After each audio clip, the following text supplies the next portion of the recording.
Bueno, ahora vamos a hablar de lo que es la médula ósea y por qué ese es el estudio de la médula ósea. Y vamos a referirnos a uno de los conceptos fisiológicos en hematología, es decir, la hematopoiesis. Es ese proceso fisiológico por el cual se produce, ¿sí?, diferenciación, proliferación y maduración celular. La médula ósea es uno de los tejidos que permanentemente está en proceso de maduración y proliferación celular. Solamente existen dos tejidos que tienen esa capacidad, ¿verdad?, de proliferación permanente y renovación: los epitelios y la médula ósea. En cambio, el resto de las células, cuando mueren, son reemplazadas por tejido colágeno fibroso, ¿verdad? La cirrosis hepática, por ejemplo, cuando hay daño hepático, el enfisema pulmonar o la enfermedad pulmonar obstructiva crónica con enfisema pulmonar, donde los alvéolos son reemplazados por tejido fibroso. Cualquier cicatriz implica tejido fibroso. Cuando se muere, por ejemplo, el tejido cerebral es reemplazado por tejido, sí, de la glía, tejido que no tiene capacidad funcional. Pero los dos únicos tejidos que tienen la capacidad de proliferar permanentemente son los epitelios y, sobre todo, las células sanguíneas. Las células sanguíneas, sí, no solamente proliferan, se diferencian y maduran a células maduras con funciones definidas. Por lo tanto, cuando nosotros vamos a hacer un estudio de la médula ósea, vamos a extraer la médula ósea, el objetivo para poder, ¿sí?, estudiar esta médula ósea es, primero, un diagnóstico hematológico. Muchas veces tenemos pacientes que tienen anemia crónica y no sabemos la causa de la anemia. Por lo tanto, necesitamos ver cómo está la médula ósea, cómo está el fenómeno proliferativo, ¿sí?, el fenómeno de eritropoiesis, la función eritropoyética. O si el paciente tiene trombocitopenia y leucopenia, hacemos una medular para poder ver cómo está la funcionalidad, cómo está el proceso proliferativo. Y segundo, analizamos la capacidad de respuesta de la médula ósea. Por ejemplo, en la anemia megaloblástica por deficiencia de vitamina B12 y ácido fólico, nosotros solicitamos, ¿sí?, un aspirado medular, no solamente para el diagnóstico, sino una vez que realizamos el tratamiento, evaluamos la capacidad proliferativa y de respuesta de la médula ósea una vez que administramos ácido fólico y vitamina B12, ¿sí? O cuando tenemos, por ejemplo, una médula ósea invadida o con mieloptisis por una leucemia, no solamente hacemos el diagnóstico, sino que una vez hecho el tratamiento, vamos a evaluar la médula ósea para ver la capacidad de regeneración normal que tiene esta médula. Entonces son estos dos objetivos. Por lo tanto, cuando evaluamos la médula ósea, evaluamos la hematopoiesis. Hematopoiesis, proceso fisiológico, ¿sí?, que llevan a la formación y desarrollo de células sanguíneas. Y todo eso se desarrolla en un órgano que se llama médula ósea. Es un proceso altamente coordinado porque es regulado por proteínas y las proteínas son codificadas por genes, ¿sí? O existe una serie de citoquinas hematopoyéticas a través de las cuales se regula todo este proceso de hematopoiesis. El proceso de hematopoiesis es un proceso fisiológico que comprende la maduración y diferenciación de células precursoras hasta células maduras. Por lo tanto, en la médula ósea existen células progenitoras. Y la principal célula progenitora se conoce con el nombre de stem cell o célula tronco, o más comúnmente llamada, ¿sí?, célula madre totipotencial hematopoyética. Y mediante estímulos de citoquinas hematopoyéticas, esta célula madre se va a diferenciar en células progenitoras comprometidas con linaje eritroide, mieloide, linfoide y megacariocítico. ¿Dónde se produce este proceso de hematopoiesis? En forma fisiológica, desde la semana 30 en el feto, se produce en la médula ósea. ¿Y dónde está la médula ósea? En el adulto está en los huesos planos, en los huesos ilíacos, en la pelvis, en las vértebras, en los huesos del cráneo, en los maxilares en el esternón, en las costillas, y en los extremos o las epífisis del húmero y del fémur. Esos son los sitios anatómicos donde hay mayor cantidad de médula ósea. Por eso, cuando hacemos un aspirado o hacemos una biopsia de médula ósea, nosotros vamos a elegir esos sitios. O la cresta ilíaca en la pelvis, o el esternón, o bien el extremo de los huesos largos.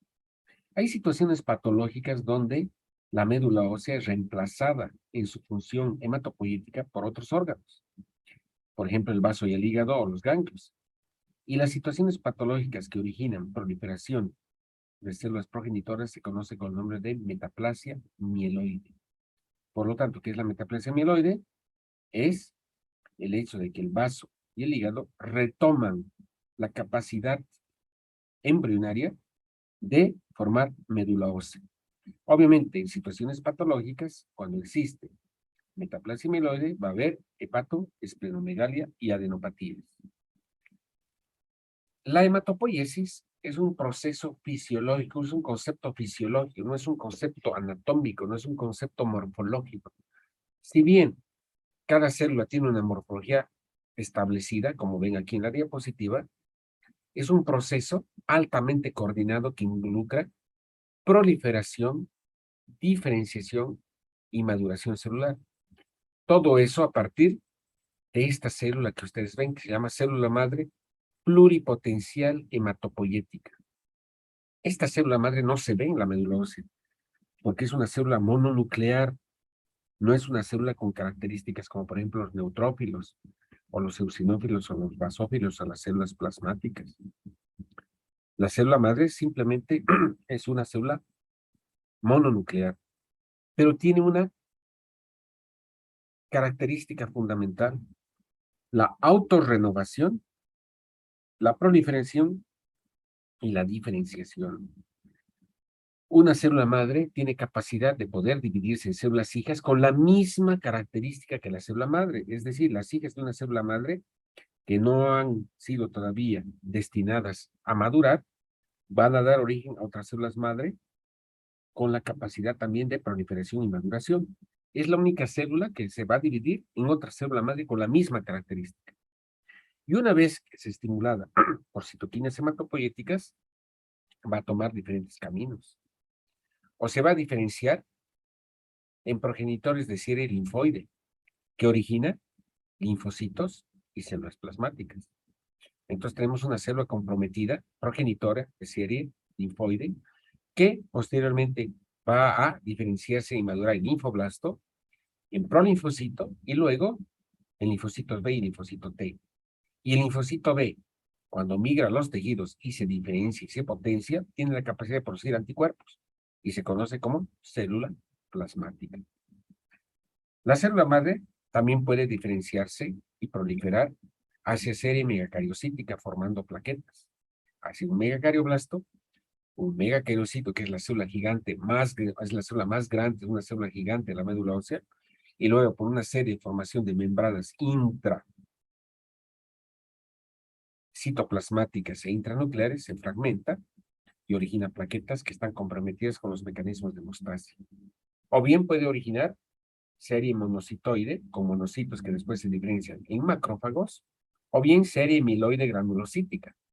Tenemos mieloblasto, promielocito, mielocito, miren, va cambiando el núcleo, se va haciendo más chiquito, excéntrico, metabielocito neutrófilo, banda o callado de neutrófilo, metamielocito eosinófilo y metamielocito basófilo, y células circulantes maduras, neutrófilo, eosinófilo y basófilo. O bien, la célula madre puede comprometerse con una progenitora de serie eritroide. Va a dar origen a lo que se llaman unidades formadoras de colonias y brotes de colonias eritroides, que posteriormente origina células precursoras como el proeritroblasto, eritroblasto basófilo, eritroblasto policromatófilo, ortocromático, reticulocito y glóbulo rojo maduro. Todo este proceso se conoce con el nombre de hematopoiesis, y si ustedes se dan cuenta, es un proceso coordinado, ordenado, donde hay proliferación, diferenciación y maduración. ¿Qué pasaría si este proceso se altera? Ya diremos, se bloquea la proliferación y diferenciación y se produce, por ejemplo, un fenómeno de displasia medular, un síndrome mielodisplásico. O bien, en lugar de madurar, ¿sí? La célula madre que migra o madura y se diferencia en mieloblasto, y en lugar que el mieloblasto tenga ese proceso de maduración, se detiene, va a hacer que la médula ósea sea ocupada por puro mieloblastos. Y los mieloblastos, cuando superan el 20% de la población de la médula ósea, originan una leucemia de tipo mieloide. Lo mismo ocurre si el linfoblasto no madura hacia linfocitos maduros. Va a haber una proliferación, una detención en la maduración, una antiapoptosis, y toda la médula ósea va a ser ocupada por linfoblastos. ¿O qué pasa si se bloquea la maduración de la célula madre pluripotencial hacia diferentes series? Ocurre un proceso clonal, como la hemoglobinuria paroxística nocturna, o la aplasia medular o la anemia plástica, donde existe una detención en la maduración. Entonces, este concepto es importante y este proceso debe ser de esa manera, en forma ordenada. Muy bien. Por lo tanto, la médula ósea se conoce como tejido hematopoyético. El tejido hematopoyético es el tejido en el cual se forman las células de la sangre. Y como les he mencionado, en el feto, a partir de la sexta semana, en el embrión, ya se localiza médula ósea en el saco de York. Posteriormente, entre las 6 y 10 semanas de gestación, el hígado fetal empieza a formar médula ósea. Posteriormente, entre 10 y 15 semanas, el vaso es el lugar donde se forma médula ósea. Y finalmente, ¿sí? El sitio fisiológico de hematopoiesis es la médula ósea. ¿Y dónde está localizada la médula ósea? Hemos dicho en los extremos esponjosos de los huesos largos, o bien en el espesor de los huesos, ¿sí? En el espesor de los huesos planos como las vértebras y las costillas. Entonces, en ese lugar tenemos médula ósea, ¿sí? Muy bien. Ustedes saben y conocen por histología cuál es la estructura del hueso. Y en la porción central tenemos una vena, una arteria en el estroma que alimenta no solamente, ¿sí?, la matriz ósea, sino el tejido hematopoyético. Cuando hacemos un aspirado biopsia y mandamos al patólogo, esto es lo que se debe observar. Aquí está la cortical y en la porción esponjosa se encuentran todas estas células en forma pleomórfica y se puede identificar, por ejemplo, granulocitos y las células más grandes que se llaman megacariocitos. La médula ósea normal, chicos, se debe ver de esta manera, en forma pleomórfica, es decir, no debe haber monotonía celular, debe haber diferente morfología de las células. Un concepto que deben tener en cuenta es lo que se denomina microambiente hematopoyético inductivo. ¿Qué es el microambiente inductivo hematopoyético? Es una estructura organizada de células del estroma, células estromales, y producto de estas células estromales que regula la hematopoiesis. O sea, entra en un trance, ¿sí?, de regulación de las células precursoras y progenitoras. Pero estas células estromales no son capaces de diferenciarse, obviamente, en células sanguíneas. Son células de sostén. El estroma hematopoyético, por lo tanto, constituye ese sistema inductivo hematopoyético. Y dentro de estas células tenemos células estromales de origen mesenquimetoso, las células endoteliales, fibroblastos, adipocitos, osteoblastos, y células de origen no mesenquimal, como los macrófagos, ¿sí?, que derivan obviamente de los monocitos. Pero todas estas células interactúan regulando la hematopoiesis. Estas células producen dos productos: matriz extracelular, ¿sí?, que es la matriz, es decir, el núcleo hematopoyético que sostiene a todas estas células progenitoras, y obviamente citoquinas, que son las que regulan el comportamiento celular. La matriz extracelular está constituida por toda esta serie de de proteínas, fibronectina, colágeno, glicosaminoglicanos, moléculas de adhesión, cianomucinas, laminina, etcétera, etcétera. Citoquinas. Este estroma, si se dan cuenta, esta es la matriz mesenquimatosa, interactúa estrechamente con células hematopoyéticas y produce citoquinas o factores de crecimiento. Por lo tanto, a producir citoquinas hematopoyéticas, matriz extracelular, origina interacción célula-célula entre osteoclastos y fibroblastos y regula ese proceso de maduración y proliferación celular. Esta diapositiva es la más importante, si ustedes se dan cuenta, miren. Las funciones de este microambiente inductivo es regular la proliferación, la sobrevida, maduración, autorrenovación y migración de las células hematopoyéticas mediante 3 mecanismos. Un mecanismo que es la regulación humoral. ¿Qué significa eso? Que estas células estromales producen citoquinas y quimiosinas hematopoyéticas. Por ejemplo, factor estimulante cornegro, citomacrófago. El segundo mecanismo de regulación hematopoyética es la interacción a través de matriz extracelular, ¿sí? Mediante moléculas entre células estromales y células hematopoyéticas. Y finalmente, contacto célula-célula por moléculas de adhesión y morfógenos, interacción celular.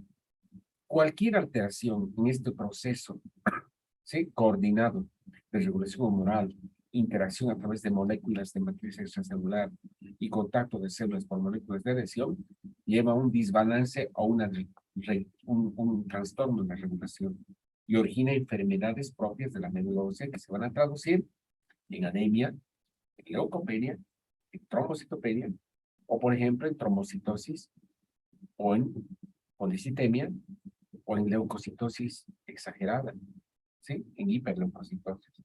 Y esta es la base fisiológica y fisiopatológica de por qué se producen las alteraciones hematológicas en sangre periférica.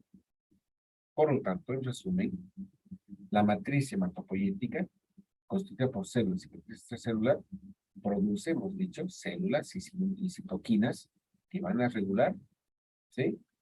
El crecimiento, la regulación, la proliferación, la maduración de progenitores hematopoyéticos.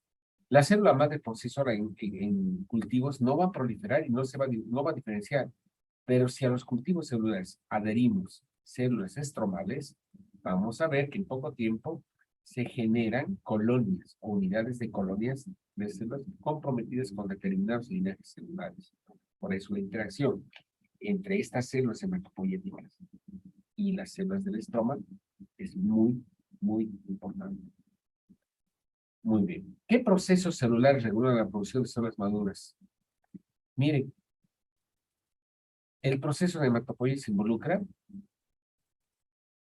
proliferación de una célula pluripotencial que prolifera y se diferencia a células precursoras, progenitoras y luego células maduras. Diferenciación, es obvio. Esta célula madre se va a diferenciar, por ejemplo, en mecariocitos, microcitos en plaquetas. Y maduración, de manera que las células maduras son las células que están circulando en la sangre. En la sangre periférica no deben circular células inmaduras.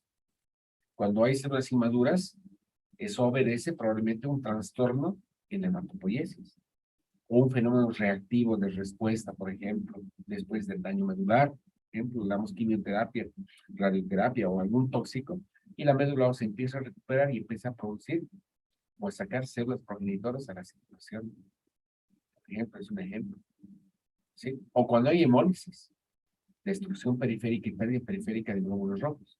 Inmediatamente la médula ósea tiene la capacidad de responder con proliferación, diferenciación y maduración de serie eritroide, formando glóbulos rojos y preventa reticulocitos, tratando de compensar esa pérdida y se produce una anemia regenerativa. ¿Cómo se regulan estos procesos celulares a nivel de la médula ósea? A través de las citoquinas hematopoyéticas. ¿Cuáles son las citoquinas hematopoyéticas que actualmente se conocen? Interleuquina 7, factor estimulante de colonias de granulocito, factor estimulante de colonias de granulocito macrófago, eritropoyetina, y aquí vamos a agregar la trombopoyetina. Son hormonas o son proteínas, y cada citoquina o cada proteína producida por estas células produce múltiples acciones sobre receptores de precursores hematopoyéticos. Por lo tanto, estas Estos son los lugares donde se producen las citoquinas hematopoyéticas. El tropoyetina no se produce a nivel del tejido intersticial de los túbulos del riñón. Factor estimulante clorón en el granulocito macrófago es formado, por ejemplo, por los propios macrófagos, por los linfocitos, también en el pulmón, también en las fibras musculares se puede originar este tipo de citoquinas. ¿Qué hacen las citoquinas? Regulan todas las funciones celulares, producen activación funcional, inducen maduración, de manera que, por ejemplo, un mieloblasto va a madurar hasta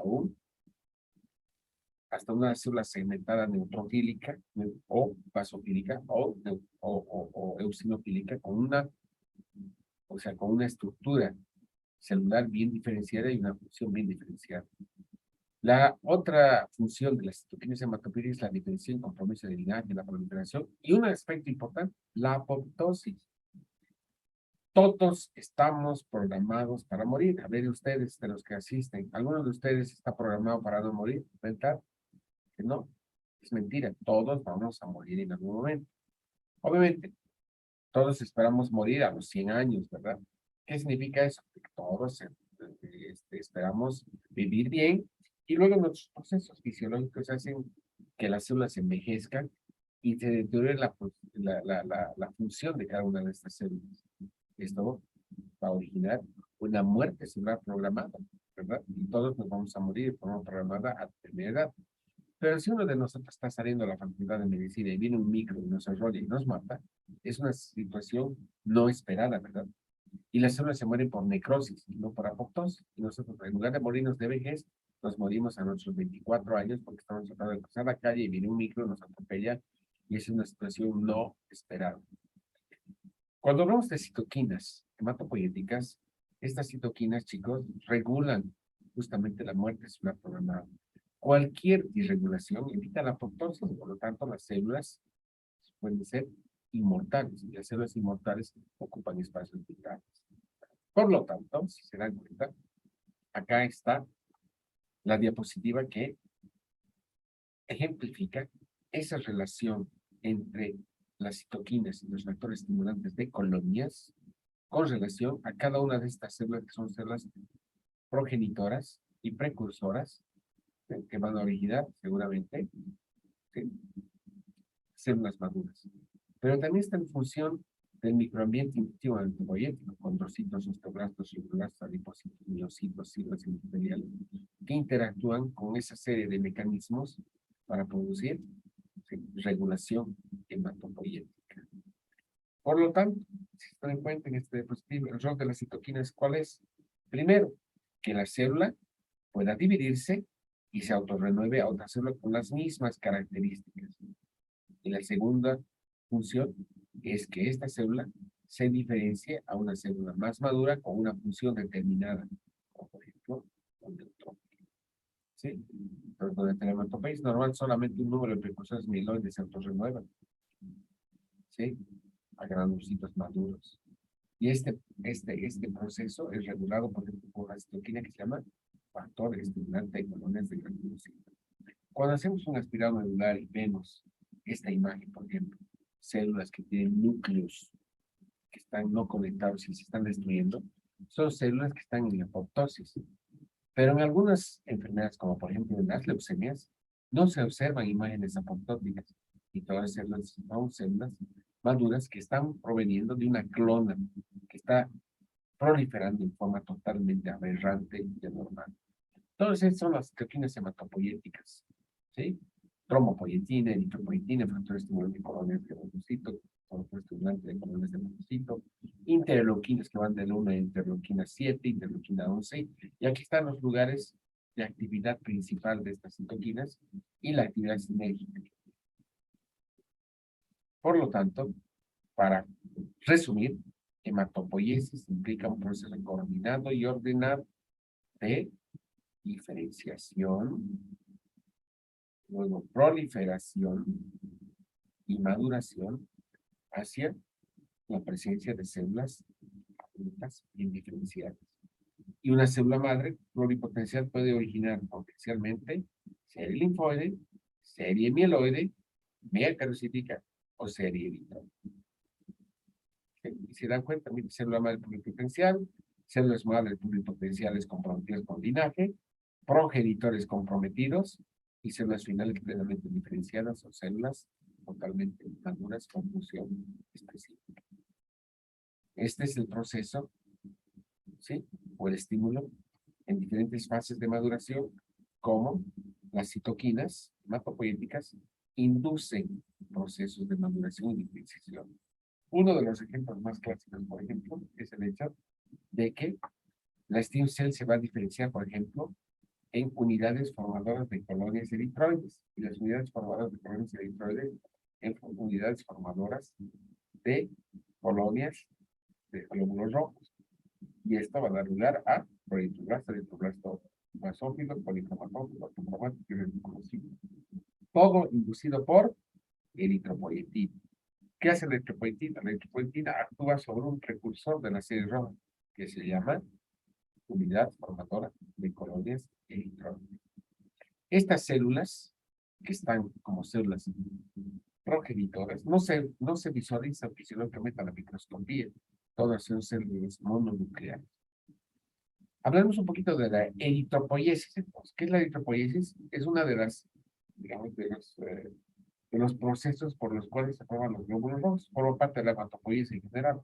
Pero la eritropoiesis implica diferenciación a unidades comprometidas con linaje eritroide y luego células progenitoras, precursoras y maduras. Y la eritropoiesis es un proceso coordinado donde la célula madre pluripotencial por acción de la interleuquina 3 se convierte en unidad formadora de brotes de colonias eritroides, PFUE. Y luego, la eritropoietina actúa, ¿sí?, sobre la unidad formadora de colonias eritroides. Si yo les pregunto en el examen cuál es el papel o la función de la eritropoietina, no es, pues, claro, formar glóbulos rojos o estimular la médula por la formación de glóbulos rojos. Eso sí, se sabe. Pero ustedes tienen que saber dónde actúa, cuál es el mecanismo de acción. La eritropoietina hace que la unidad formadora de colonias eritroides pase de la fase de unidad formadora de colonias a una célula que es morfológicamente ya visible y bien diferenciada, que lo único que va a hacer es un proceso de diferenciación a células maduras, desde proeritroblasto hasta el glóbulo rojo nucleado. ¿Sí? Por eso es un proceso de formación de los eritrocitos en el adulto, que se realiza en la médula ósea. A partir de esa célula pluripotente, se produce un estímulo de precursores y luego de células que son morfológicamente visibles en la médula ósea. La eritropoiesis no tiene un concepto anatómico, porque si tú haces un espiromedular no vas a encontrar sitios de hematopoiesis. Lo que sí vas a encontrar son nidos o nichos eritropoieticos, que se conocen con el nombre de eritrón. Estos son los precursores eritropoieticos. Un eritroblasto ortocromático. Perdón, no es un eritroblasto basófilo, policromatófilo, ortocromático, policromatófilo. Y miren, mira, es un glóbulo rojo, ¿no? Que se llama eritroblasto ortocromático. Luego están los reticulocitos, que no se ven acá porque tienen que teñirse con azul brillante, es decir, del proeritroblasto hasta el eritrocito. Y este proceso ya es visible.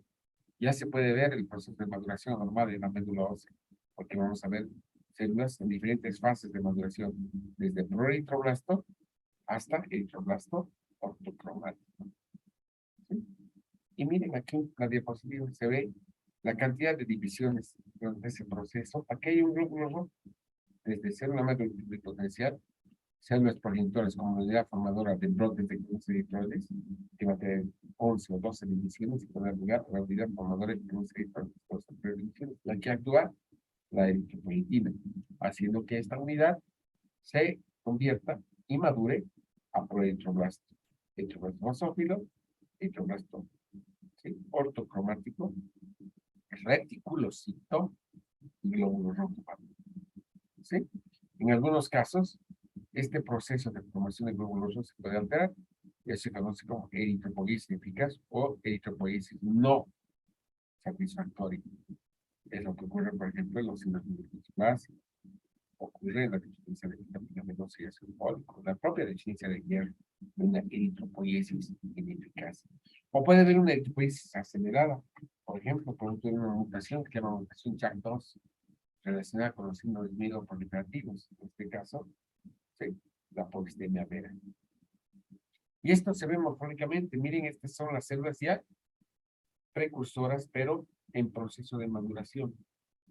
Se había dicho que las células progenitoras no se ven, simplemente es una célula mononuclear, que puede ser una stem cell. Pero ya cuando se localizan estos cambios morfológicos, ya se habla, por ejemplo, de proeritroblastos, eritroblastos basófilos, eritroblastos, sí, policromatófilos, policromatófilos tardíos y ortocromáticos.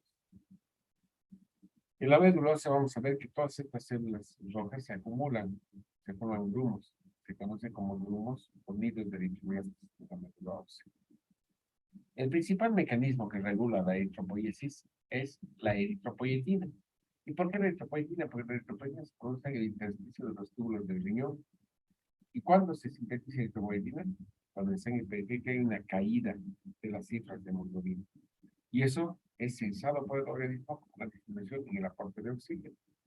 Para poder acarrear esa mayor cantidad de extra de oxígeno, tenemos que nosotros formar mayor cantidad de glóbulos rojos y se produce un círculo vicioso de retroalimentación positiva, formando mayor cantidad de glóbulos rojos con menor capacidad de transporte de oxígeno que estimula la formación de eritropoietina, porque la eritropoietina actúe a nivel justamente de las unidades formadoras de colonias eritroides, induciendo la maduración y la proliferación de la célula.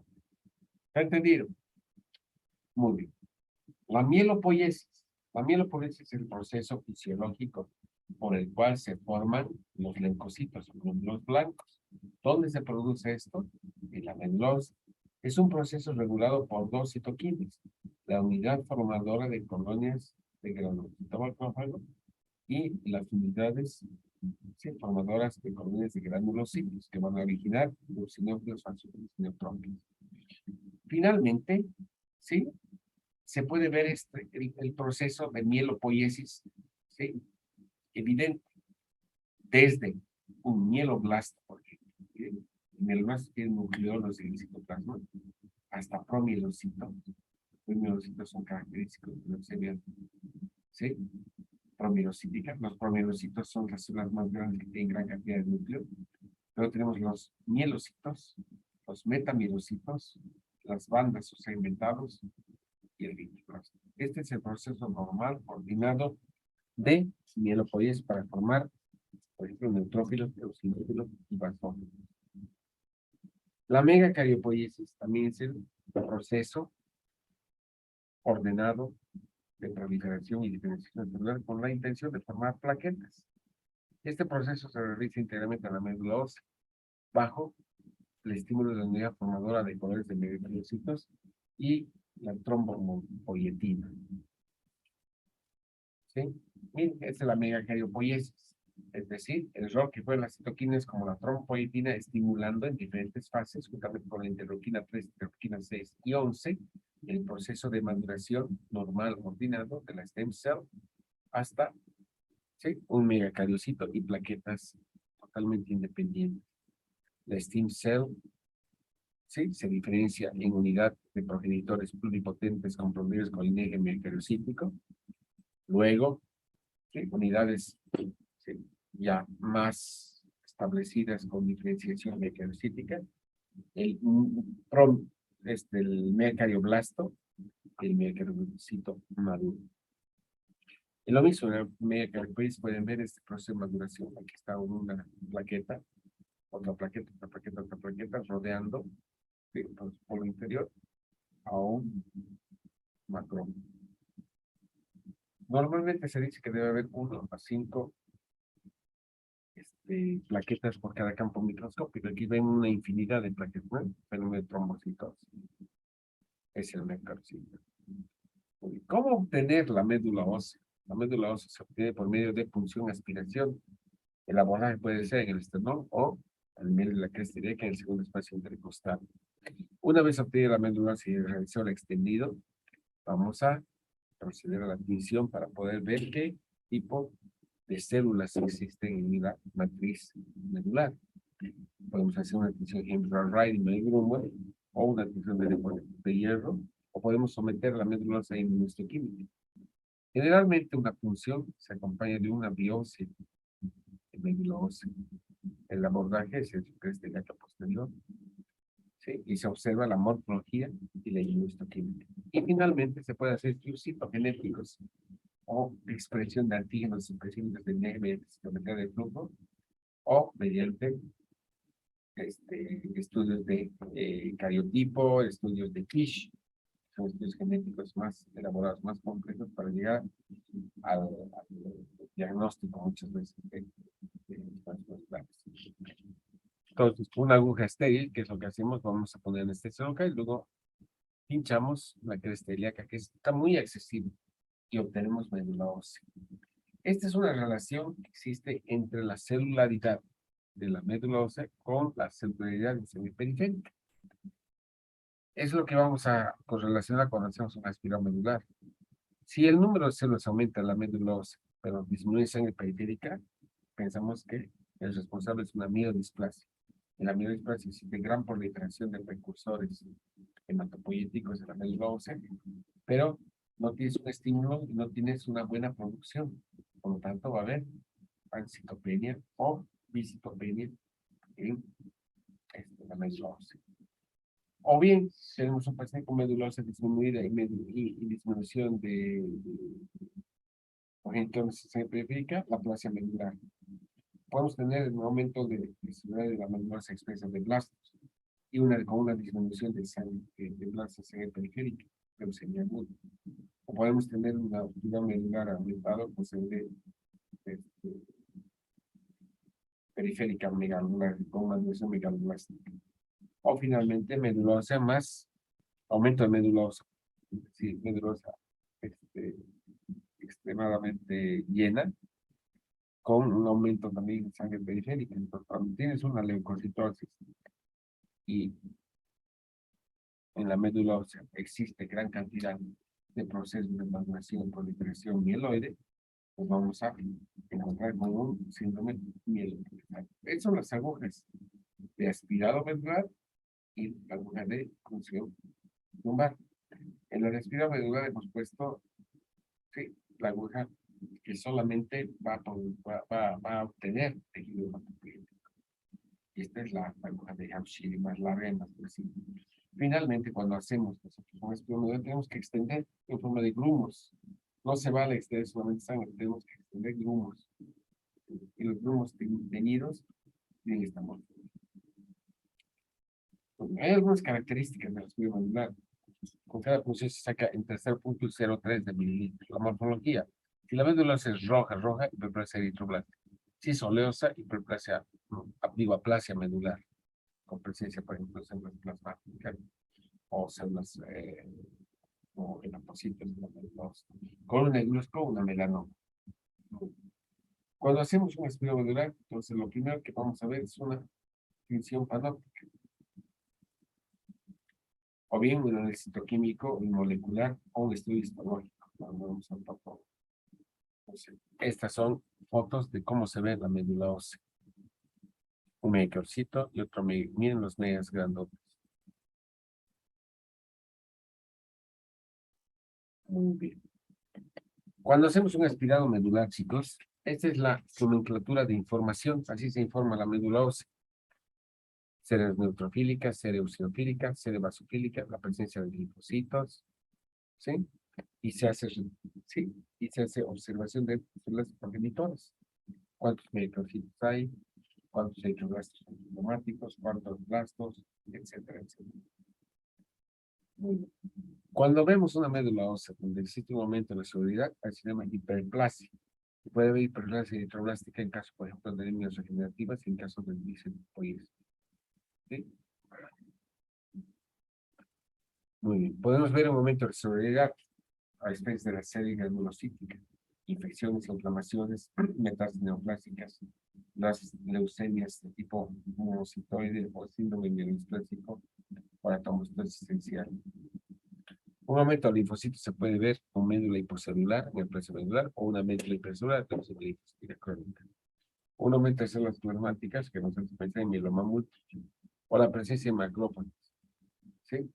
Nos hace sospechar que estamos frente a una inflamación, anemia hemolítica autoinmune, hemopatías malignas, metástasis neoplasmas. Muy bien. En la médula se puede originarse o se puede observar blastosis, presencia de blastos. Cuando esto supera el 20%, se habla de leucemia aguda. También puede haber la presencia de inflamación, proliferación de sede granulocítica. Muy bien. ¿Preguntas, chicos?